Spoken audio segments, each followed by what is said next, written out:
Did Alex talking chat or whatever? Alright, it's time to spit rhymes. Hello, fellow people and my fellow friends. Today I'll be reading America the Beautiful by Katharine Lee Bates. Now, this book actually has quite a backstory behind it and how I got it. It was given to me by my 4th grade teacher, Miss Baker. I remember her all and her stern attitude. It's quite interesting. She was quite the peculiar teacher with her attitude and all, but where's that coming from? Oh, that's my sleeping alarm. So, let's get to it. Let's get into it.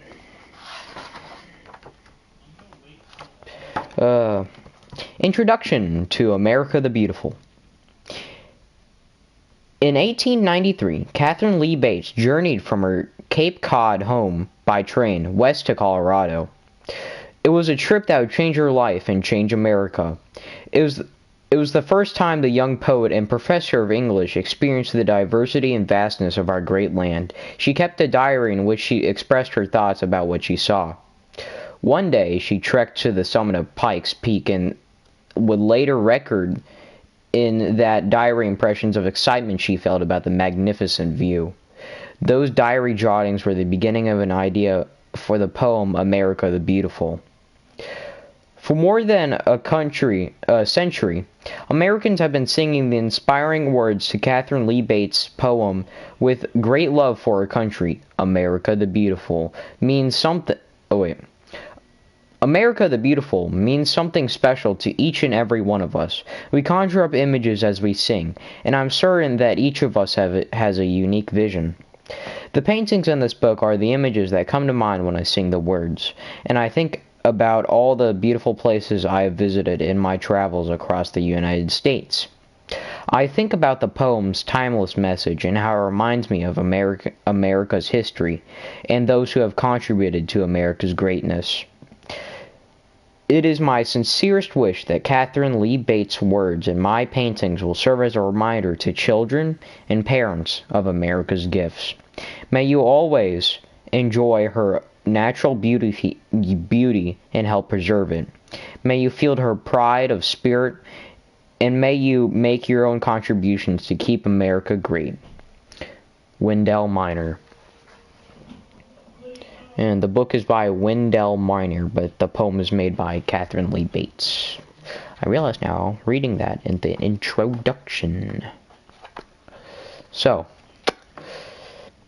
oh, beautiful for spacious skies, for amber waves of grain, for purple mountains, majesties above the fruited plain. America, America, God shed his grace on thee, and crown thy good with brotherhood from sea to shining sea. O beautiful for pilgrim feet whose stern impassioned stress a thoroughfare for freedom beat across the wilderness. America, America, God mend thine every flaw, confirm thy soul in self-control, thy liberty and law. O beautiful for heroes proved in liberating strife, who more than self their country loved, and mercy more than life. America, America. May God thy gold refine, till all success be nobleness, and every gain divine.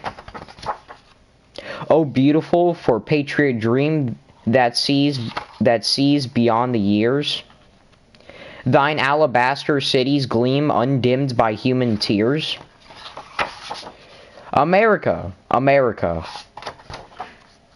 God shed his grace on thee, and crown thy good with brotherhood. From sea to shining sea. That is the end of the poem.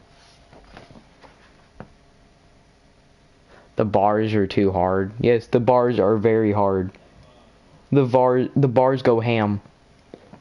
And hold up.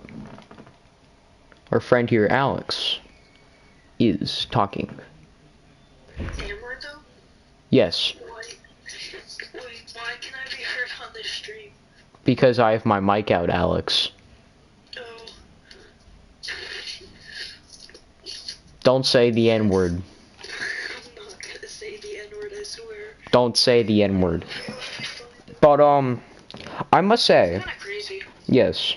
I started crying, the bars were too hard. The paintings on this are quite magnificent. I like the coastside views and the one in the bayou. Very good. But, well, that's the end of our poem. That's kinda crazy. And let me try to find a book that I can read to stream. Since we're already here.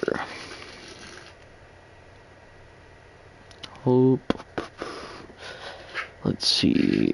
Well, what about Touching Spirit Bear?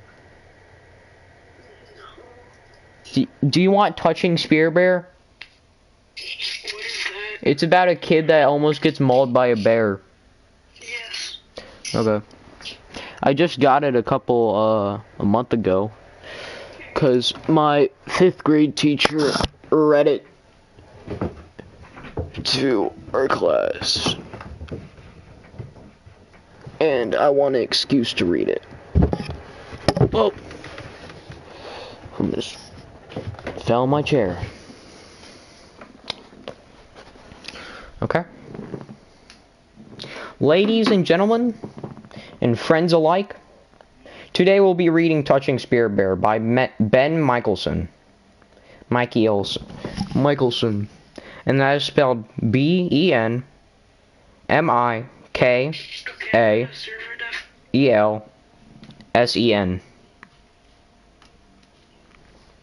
Ben Michelson. And it's got a little reward that I don't know how to say, because it's in like frickin' Latin. And its little thing on the top right says, "Can a mythical bear help a boy beyond human reach?" And on the back it says, "Whatever you do to the animals, you do to yourself. Remember that." At 15, Cole Matthews has been fighting and stealing for years. The punishment for smashing Peter Driscoll's skull into a sidewalk, his most recent crime, is harsh. This time, Cole will have to choose between prison and Native American circle justice. He will live either behind bars or in isolation for 1 year. Cole chooses circle justice. But in the first days of his banishment to a remote Alaskan island, he is mauled by a mysterious white bear and nearly dies. Will the attack of the spirit bear destroy Cole's life or save his soul? Let's get into it, friends. Oh, got a Discord notification. How would you feel if a bear made its den beside this stream? Cole shrugged. I'd kill it. The pot-bellied elder nodded with a knowing smile. Animals feel the same way. Don't forget that. You aren't the only creature here. You're part of a much bigger circle. Oh, sorry, I don't have my reading glasses on. Learn your place, or you'll have a rough time. What is there to learn? Patience, gentleness, strength, honesty. Animals can teach us more about ourselves than any other teacher. He stared away toward the south. Off the coast of the British Columbia, there's a special black bear called the spirit bear. It's pure white and has pride, dignity, and honor, more than most people. If I saw a spirit bear, I'd kill it, Cole said.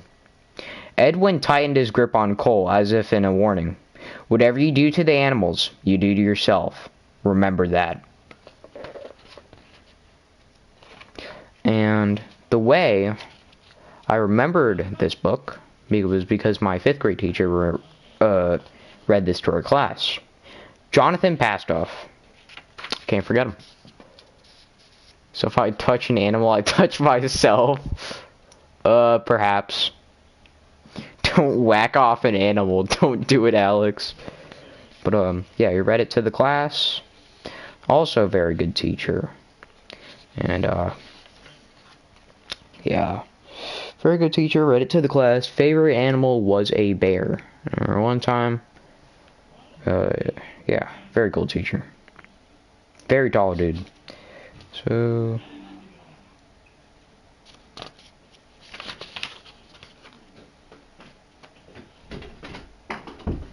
hold on, guys.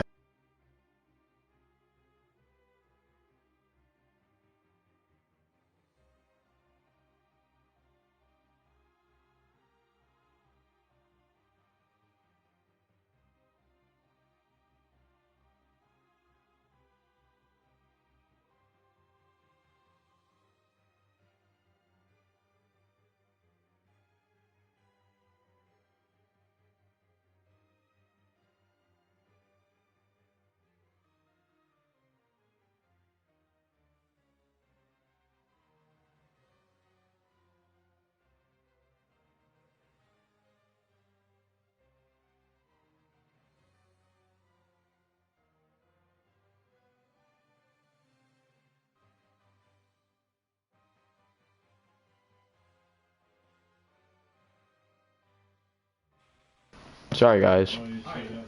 Walk in a straight line. So, there is a little poem thing. It says, fall 7 times, stand up 8. Japanese proverb. Part 1, touching spirit bear.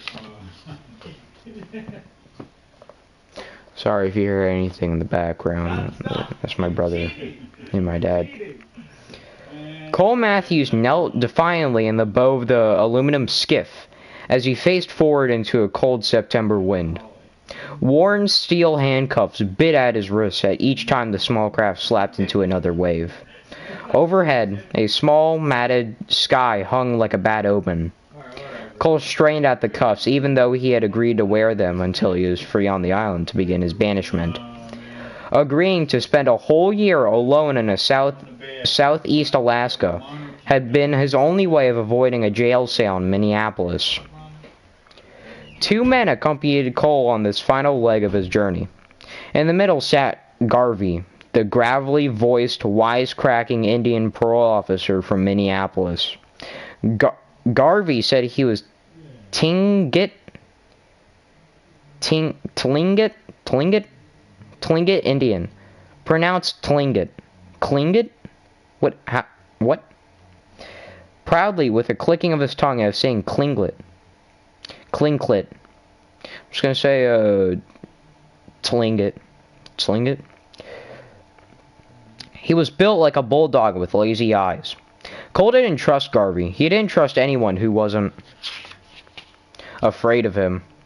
Garvey pretended to be a friend, but Cole knew he was nothing more than a paid babysitter. This week, his job was escorting a violent juvenile offender first from Minneapolis to Seattle, then to Ketchikan, Alaska, where they boarded a big silver float plane to Tlingit village of Drake. Now they were headed for some island in a middle of nowhere. In the rear of the skiff sat Edwin, a quiet, pot-bellied Tlingit elder who had helped arrange Cole's banishment.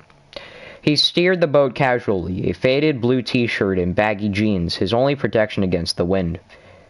Deep-set eyes made it hard to tell what Edwin was thinking. He stared forward with a steely patience, like a wolf waiting. Cole didn't trust him either. It was Edwin who had built the shelter and made all the preparations on the island where Cole was to stay. When he first met Edwin and Drake, the gruffed elder took one look and pointed a finger at him. "Go put your clothes on, inside out," he ordered.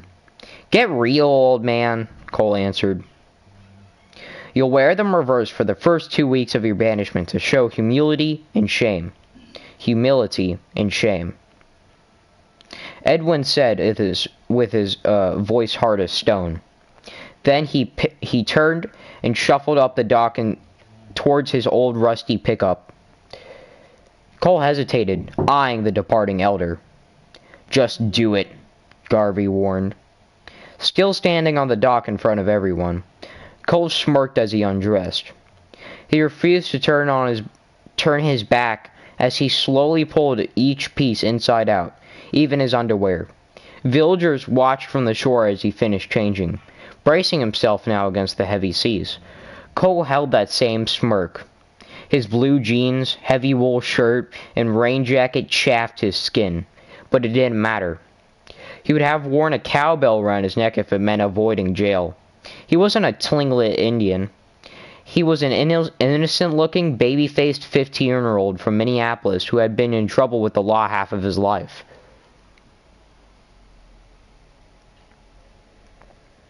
Wait, did I say the N-word? Who said the N-word? What? What? What's the N-word? What? Oh no. Was there actually an N-word in here? True? What? What? Okay. Everyone thought he felt sorry for what he had done, and going to this island was his way of making things right. Nothing could be further from the truth. To Cole, this was just another big game. With salt air biting at his face, he turned and glanced at Edwin. The elder eyed him back with a dull stare. Anger welled up inside Cole. He hated that stupid stare. Pretending to aim towards the waves, he spit so the wind would catch the thick saliva and carry it back. The spit caught Edwin squarely and dragged across his faded shirt.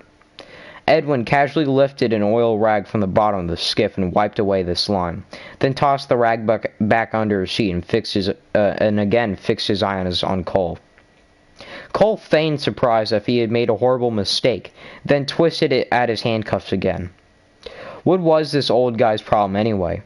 The elder acted fearless, but he had to be afraid of something.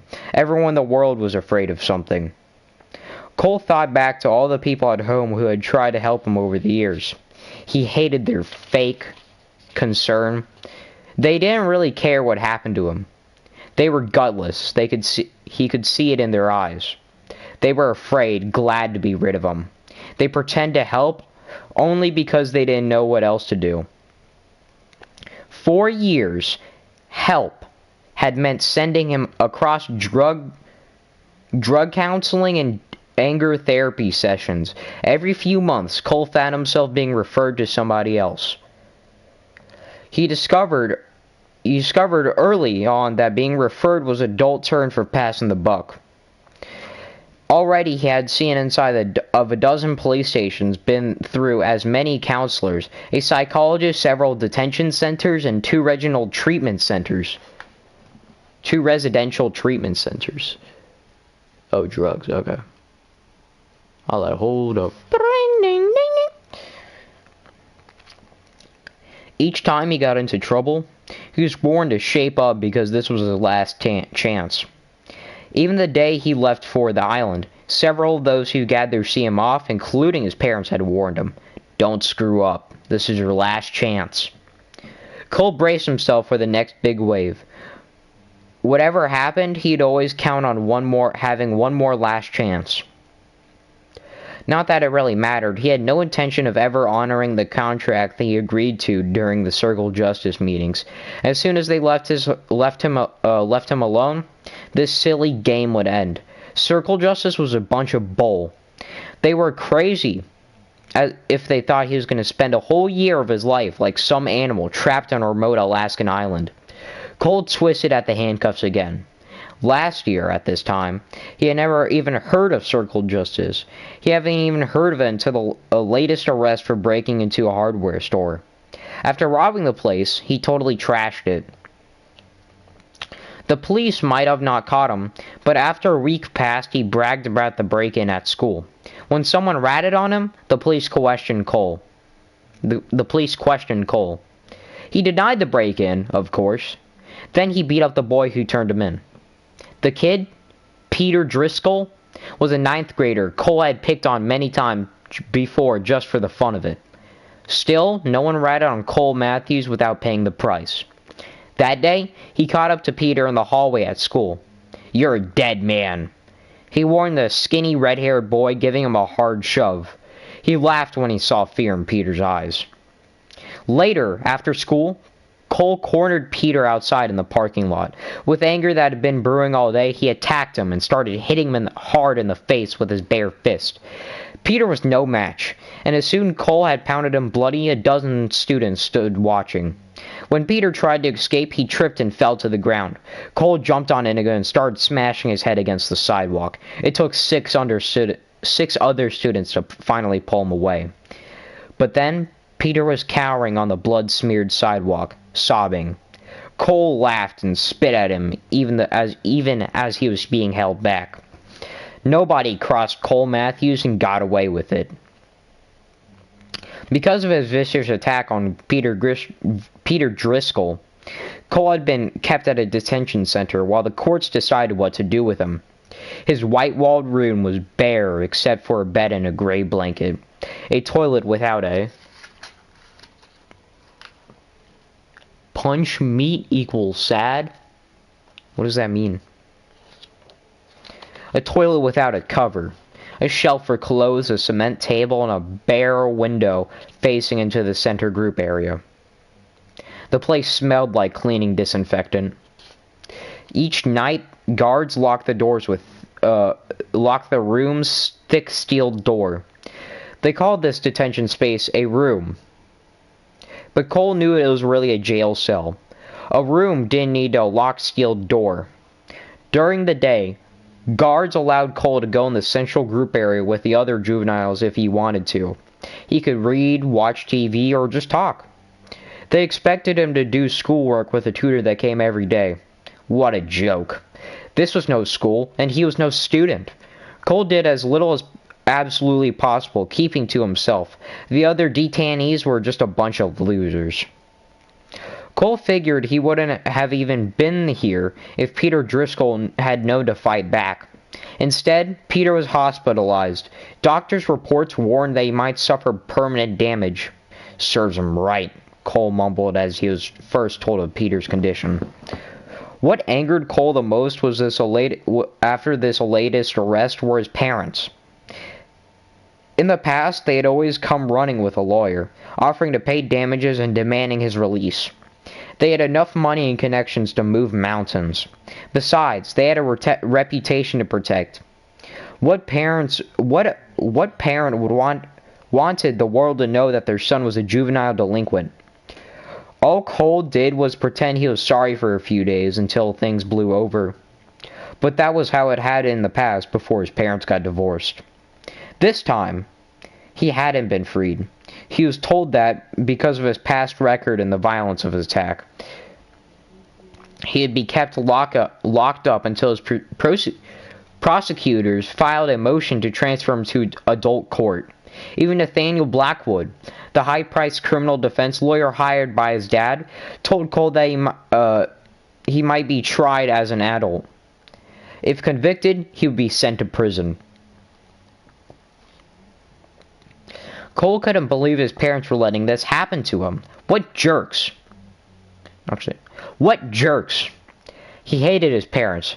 His mom acted like a scared Barbie doll, always looking good but a bull-headed drinker with a temper. Oh wait, no. Always looking good but never fighting back or standing up to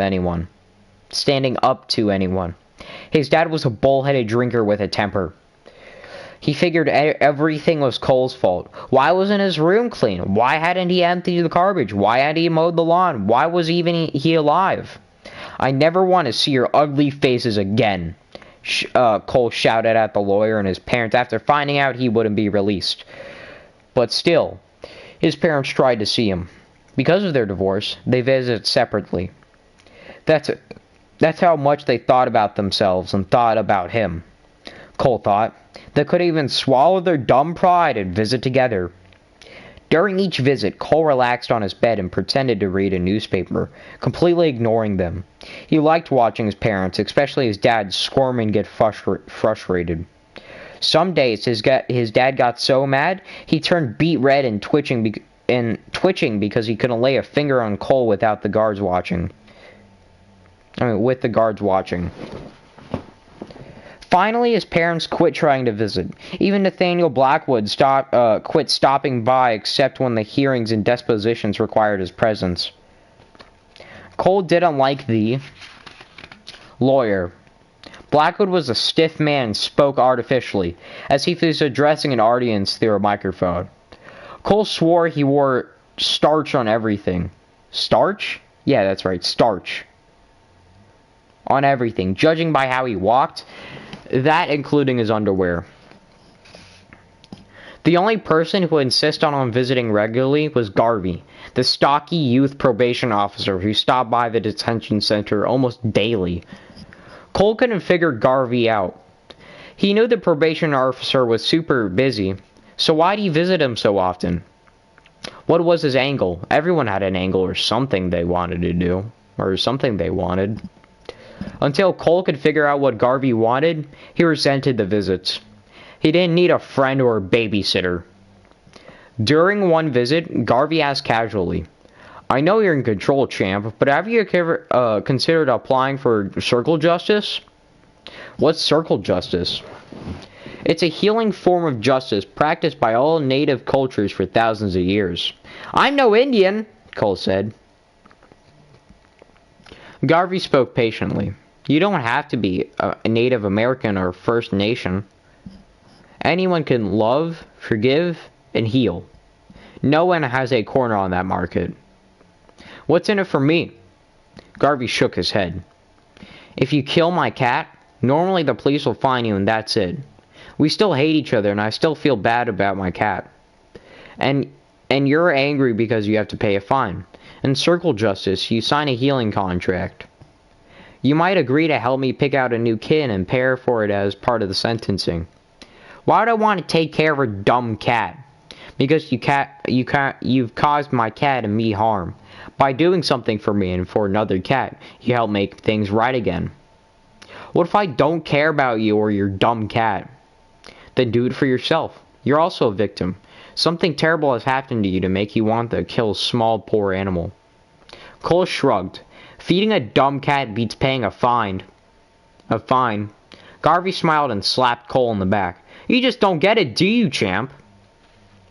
Cole ducked away from Garvey. He hated being called champ, and he hated being touched. No one ever touched him except to hit him.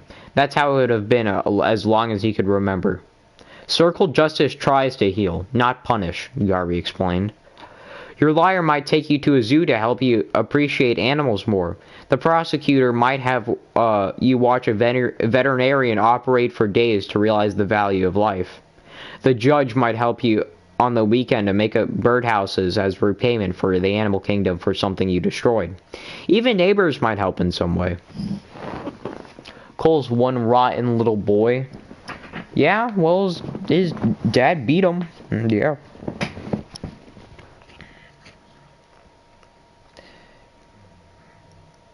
I don't know. It's just the long debated thing, which is nature versus nurture. Which is nature is that, this was the way you were born. Where you're born with separate personality traits and attributes and all that. And nurture is your environment. Your environment makes you. And so, nature is, the way you're born makes you, and nurture is the way your environment makes you. So, if you're, an awful, hatred person, spiteful, then you might just be, have a bad environment. I'm personally on the nurture side. But yeah.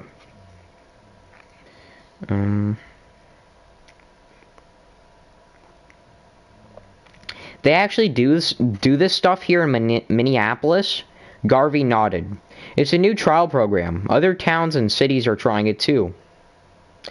Why go through so much trouble? To heal. Justice should heal, not punish. That's true. If you kill my cat, you need to become more sensitive to animals. You and I need to be friends, and I need to forgive you to get over my anger. That's circle justice. Everyone is a part of the healing, including people from the community, anybody who cares. But healing is much harder than standard punishment.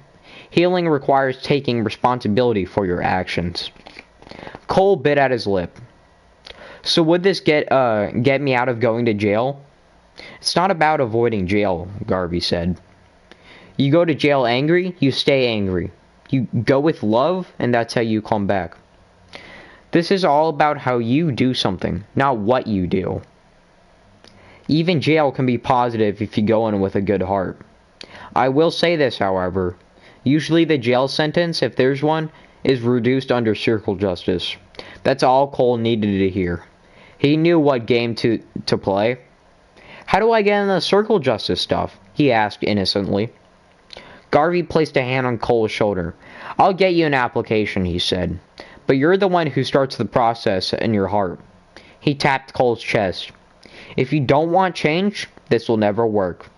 Cole forced himself not to pull away from Garvey's hand. I really do want change, he said, using the innocent childish voice. He had served him well countless times. Hold up. Cole forced himself not to pull away from Garvey's hand. I really do want change, he said, using the innocent childish voice that had served him well countless times before. Garvey nodded. Okay, let's see if you're serious. I'll help you with the application. After Garvey left the detention center that day, Cole jabbed his fists into the air. Yes! He exclaimed. The world was made up of suckers and fools, and today Garvey was at the top of the heap.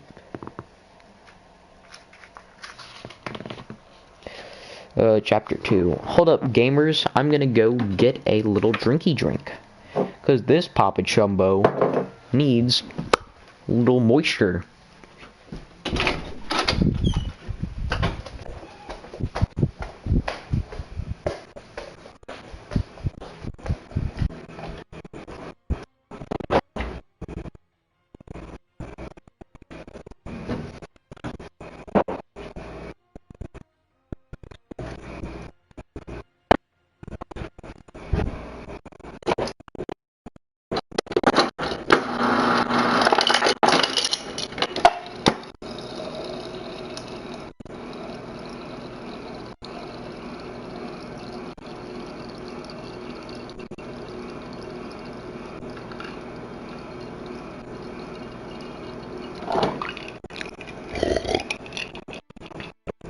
Good stuff.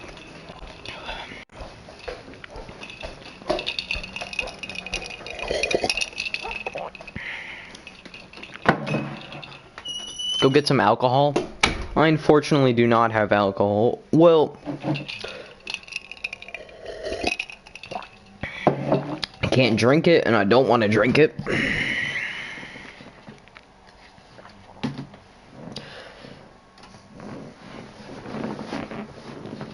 Chapter 2. The heavy load of supplies caused the skiff to wallow through the waves. Cole examined the boxes filled with canned foods, clothes, bedroll, axe, cooking gear, heavy rain gear, rubber boots, and even schoolwork he was supposed to complete. He chuckled. Fat chance he'll ever do any schoolwork. Several weeks earlier, Edwin, the Tlingit elder from Drake, had built a sparse one-room wood shelter for Cole on the island. He described interior as bare except for a small wood stove and a bed, a good place for his soul to think and heal. Cole resented the cabin and all this gear. When his father agreed to pay all the expenses of banishment, it was just another one of his buyouts. Cole had news for him. This was just a sorry game. He twisted harder at the handcuffs and winced at the pain. He wasn't afraid of pain. He wasn't afraid of anyone or anything. He was only playing along until he could escape. He glanced back at Garvey. This whole circle justice thing had just been a joke. Back in Minneapolis, he had been forced to plead guilty and ask the circle for help changing his life. This man is going to die. I'm the Wild. Oh, you know what I should read? Hold up. When we go to chapter 3, I'm going to read Where the Wild Things Are.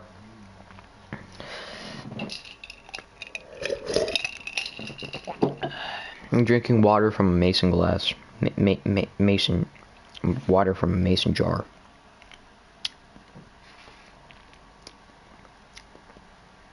Asking for help was a simple con job, but he hadn't liked the idea of pleading guilty. That's like hanging myself, he had complained to Garvey. You can withdraw your guilty plea and go through standard justice anytime you want, Garvey said. But once you go to trial, it's too late for circle justice. When Cole hesitated, Garvey added, I thought you liked being in control, champ.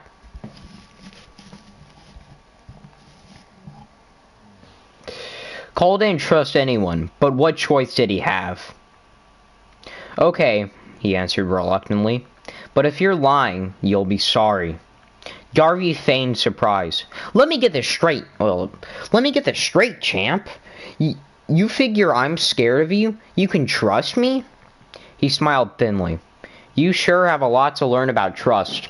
Yeah, I also have a lot to learn about the trust. Read the Bible. No, I don't have a Bible. I do not have a Bible. Yeah. I'm not exactly that.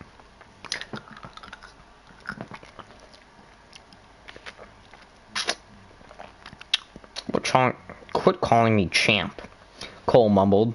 That's not my name. Then, grudgingly, he held his tongue. Nobody was going to make him lose his cool.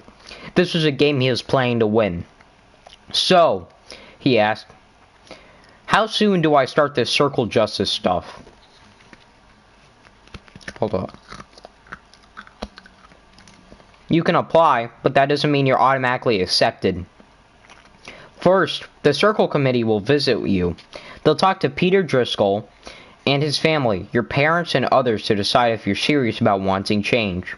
It might take weeks. Garvey hesitated. Remember, something else. You're wasting everyone's time if you don't truly want change. Cole nodded obediently, like a little puppy that would follow every rule and jump through any hoop. When he reached the island, that would all come to a screeching stop. Then he would prove to the whole world that he was nobody's fool. Why do I taste blood? It's probably the ice.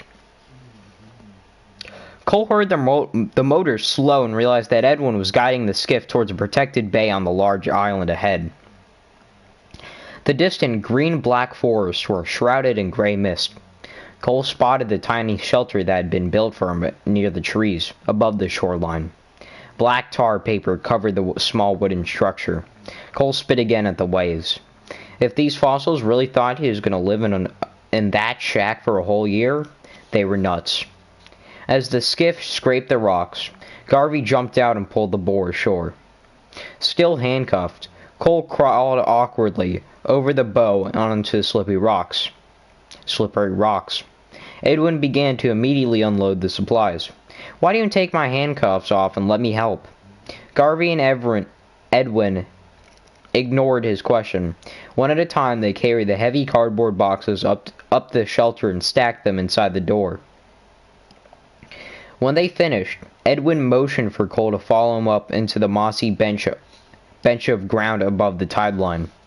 Cole moseyed along slowly, not catching up to Edwin until they reached the trees. Edwin turned to Cole. No one is going to babysit you here. If you eat, you live. If not, you'll die. This land can provide for you or kill you. He pointed into the forest. Winters are long. Cut plenty of wood or you'll freeze. Keep things dry because wet kills. I'm not afraid of dying, Cole boasted.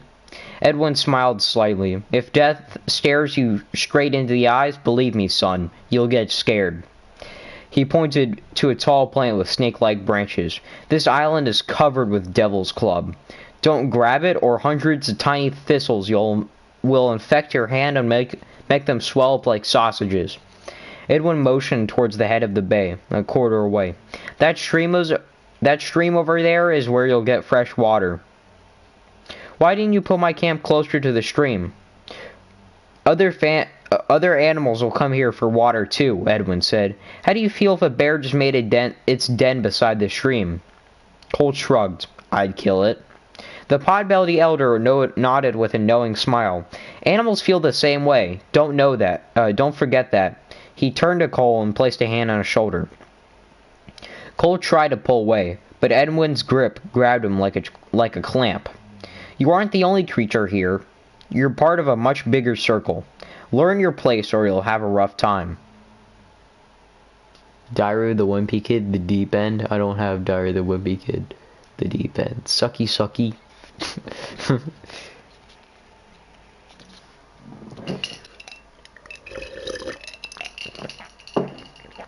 Some greasy water.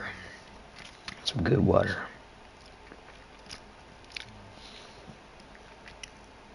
What's there to learn? Patience, gentleness, strength, honesty, Edwin said. He looked up into the trees. Animals can teach us much more about ourselves than any other teacher. He stared away toward the south. Off the bridge of British Columbia, there's a special black bear called the Spear Bear. It's pure white. It's pure white and it has dignity, pride, and honor. More than most people. Yo, Alex, are you actually listening to what he's reading, or are you just waiting for the Bible too? I'm not gonna read. I don't have the Bible.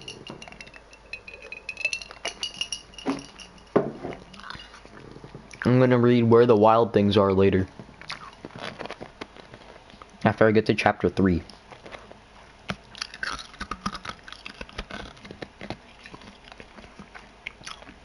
If I saw a spirit bear, I'd kill it, Cole said. Edwin tightened his grip as if in a warning. Whatever you do to the animals, you'll do to yourself. Remember that. You're crazy, old man, Cole said, twisting free of Edwin's grip. Edwin continued speaking calmly as if nothing happened. Don't eat... I'm not doing that voice I did for him. Don't eat anything unless you know what it is. Plants, berries, and mushrooms can kill you. There's a book in with the supplies to study if you want to read what's safe to eat.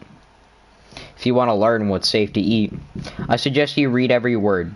Life is up to you now. I don't know how it is for you in the big city, but here you live and die by your actions. We'll be out to check on you in a couple days. After that, Garvey will head home and I'll drop off supplies every few weeks. Any questions? Cole smirked. He didn't plan on eating any shrubs or berries. Why'd you bring me out so far? He asked mockingly. Were you afraid I'd escape? Edwin looked out across the bay and drew in a deep breath.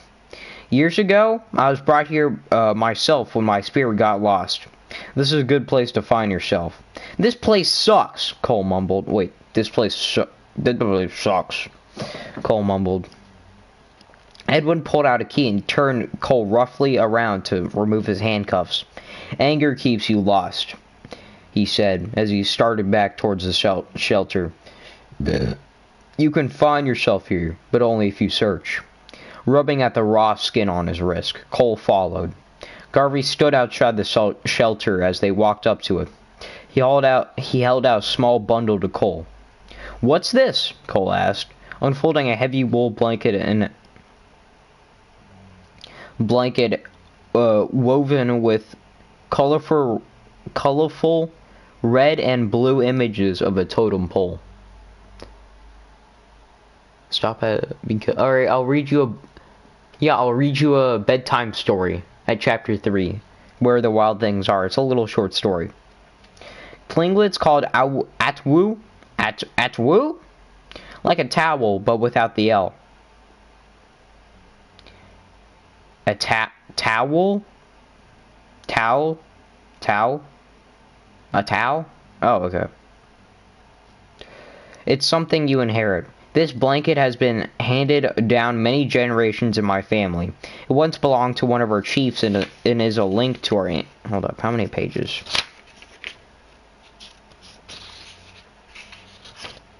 Okay, I'm gonna put a pin in it.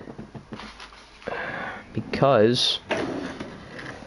it's gonna be a couple pages before we get to the end. And I would like to read Where the Wild Things Are, because it is a wonderful bedtime story. Can you be moderator? Yeah, sure. Let me just go to my video. Nope, dropped my phone. Yeah, sure. Let me just go. How do I add mod? How do I add? Okay.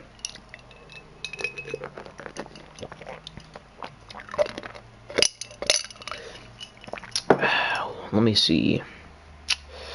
I have a little thing on my computer. It's like a little library.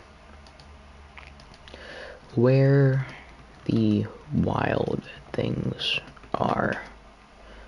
Ah, heck. They don't have it. Where the Wild Things Are. Book.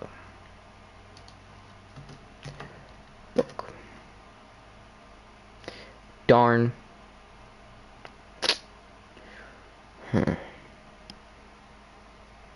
Read 50 Shades of Grey. It's pretty good. Pretty good book.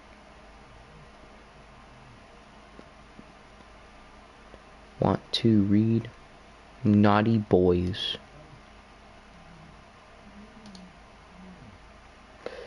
Oh.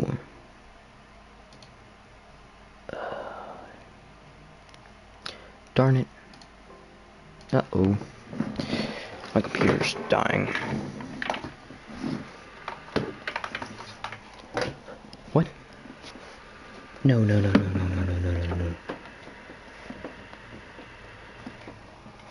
What happened? Oh. I accidentally unplugged my TV. Whoopsies. Oh, my life's so hectic. The Giving Tree? Okay, we can Good Night Moon. Hold up. Wild Things.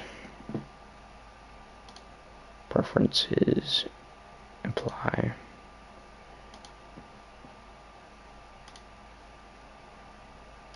Man, why this guy no good books? The Giving Tree. Oh, hey, they have it. Okay. I'll read The Giving Tree. Absolute delight. Delightful of a book. By Shel Silverstein. Oh, dude, Shel Silverstein? Absolute baller.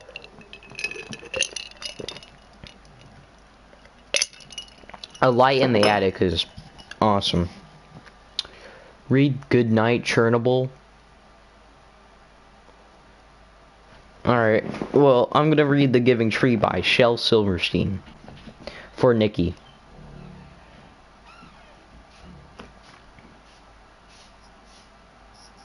Once there was a tree. And she loved a little boy. And every day the boy would come. Oh no. And he would gather her leaves. And make them crowns and play king of the forest. He would climb up her trunk. And swing from her branches. And eat apples. And they would play hide and go seek. And when he was tired, he would sleep in her shade. And the boy loved the tree. Very much.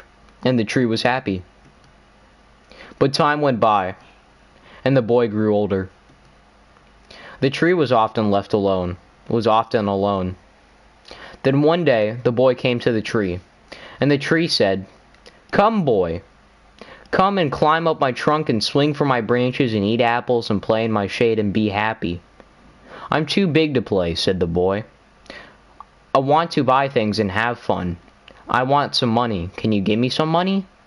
I'm sorry, said the tree, but I have no money. I only have leaves and apples. Take my apples, boy, and sell them in the city. Then you will have money, and you will be happy.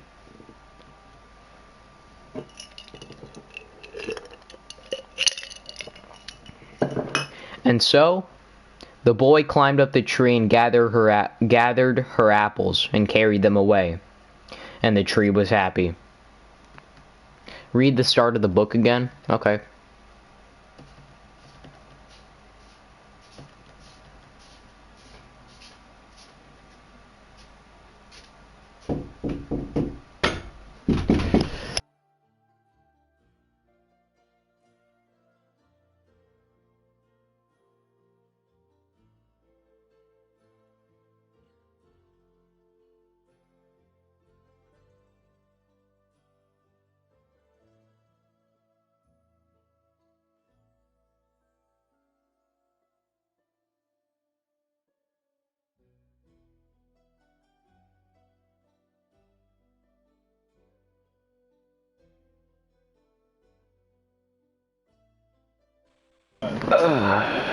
Bro, his base just got raided.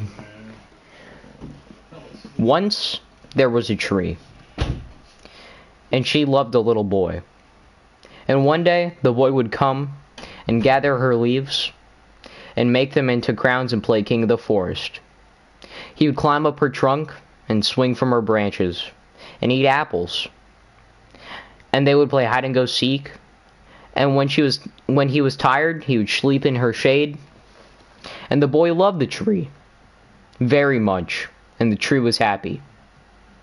But time went by, and the boy grew older, and the tree was often alone. Then one day, the boy came to the tree, and the tree said, "Come, boy, come and climb up my trunk and swing from my branches and eat apples and play in my shade and be happy." "I am too big to play," said the boy. "I want to buy things and have fun. I want some money. Can you give me some money?" "I'm sorry," said the tree, "but I have no money. I only have leaves and apples. Take my apples, boy, and sell them in the city. Then you will have money, and you will be happy." And so, the boy climbed up the tree and gathered her apples, and carried them away, and the tree was happy. But the boy stayed away for a long time, and the tree was sad. Then one day, the boy came back, and the tree shook with joy. "Come, boy, climb up my trunk and swing from my branches and be happy." "I'm too busy to climb the tree," said the boy. "I want a house to keep me warm. I want a wife, and I want children. And so I need a house. Can you give me a house?" "I have no house," said the tree. "The forest is my home, but you may cut off my branches and build a house. Then you will be happy." And so the boy cut off her branches and carried them away to build his house. And the tree was happy. But the boy stayed away for a long time, and when he came back, the tree was so happy she could hardly speak. Come, boy," she whispered. "Come and play." I'm too old and sad to play," said the boy. "I want a boat that'll take me far away from here. Can you give me a boat?" "Cut down my trunk and make a boat," said the tree. "Then you can sail away and be happy." And so the boy cut down her trunk and made a boat and sailed away. And the tree was happy, but not really. And after a long time, the boy came back again. "I'm sorry, boy," said the tree, "but I have nothing left to give you. My apples are gone. My teeth are too weak to eat, or my teeth are too weak for apples," said the boy. "My branches are gone," said the tree. "You cannot swing on them." "I'm too old to swing on branches," said the boy. "My trunk is gone," said the tree. "You cannot climb." I'm too tired to climb, said the boy. I'm sorry, said the tree. I wish I could give you something, but I have nothing left. I'm just an old stump. I'm sorry. I don't need very much now, said the boy. Just a quiet place to sit and rest. I'm very tired. Well, said the tree, training herself up as much as she could.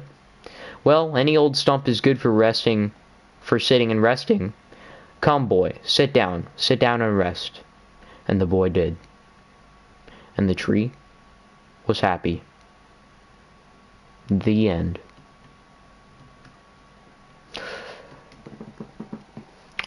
Very good book.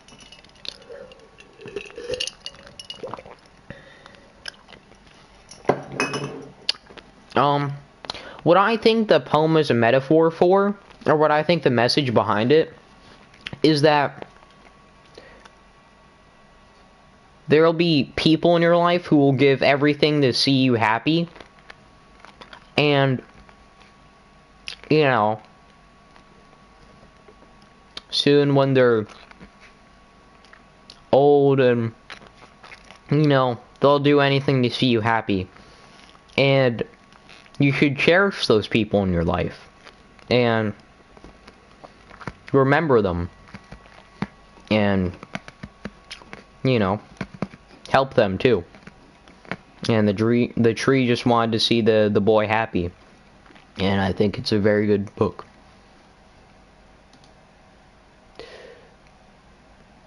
So, haha, funny sex number.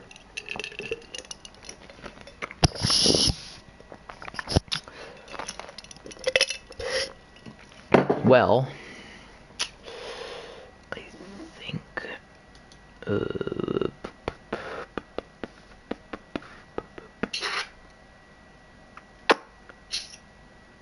I think, that's the only. Hey, Alex. Oh, that was a pretty crazy book. Yeah, dude. I have Goodnight Moon. Do you want to read Goodnight Moon? No, I kind of just. I'm tired. You should read more tomorrow. That was pretty wild. I have one more bedtime story.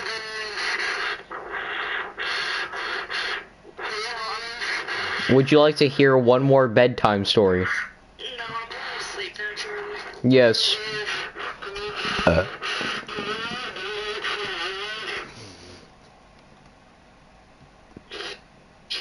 In the great green room, there is a telephone, and a red balloon, and a picture of the cow jumping over the moon.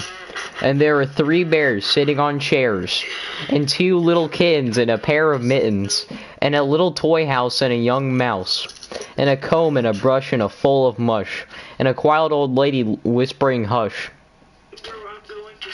Good night room, good night moon, good night cow jumping over the moon, good night light and the red balloon, good night kittens and good night mittens, good night docks and its good night socks, good night little house and good night mouse, good night comb and good night brush, good night nobody, good night mush. Good night to the old lady whispering hush, good night stars, good night air, good night noises everywhere. That was it.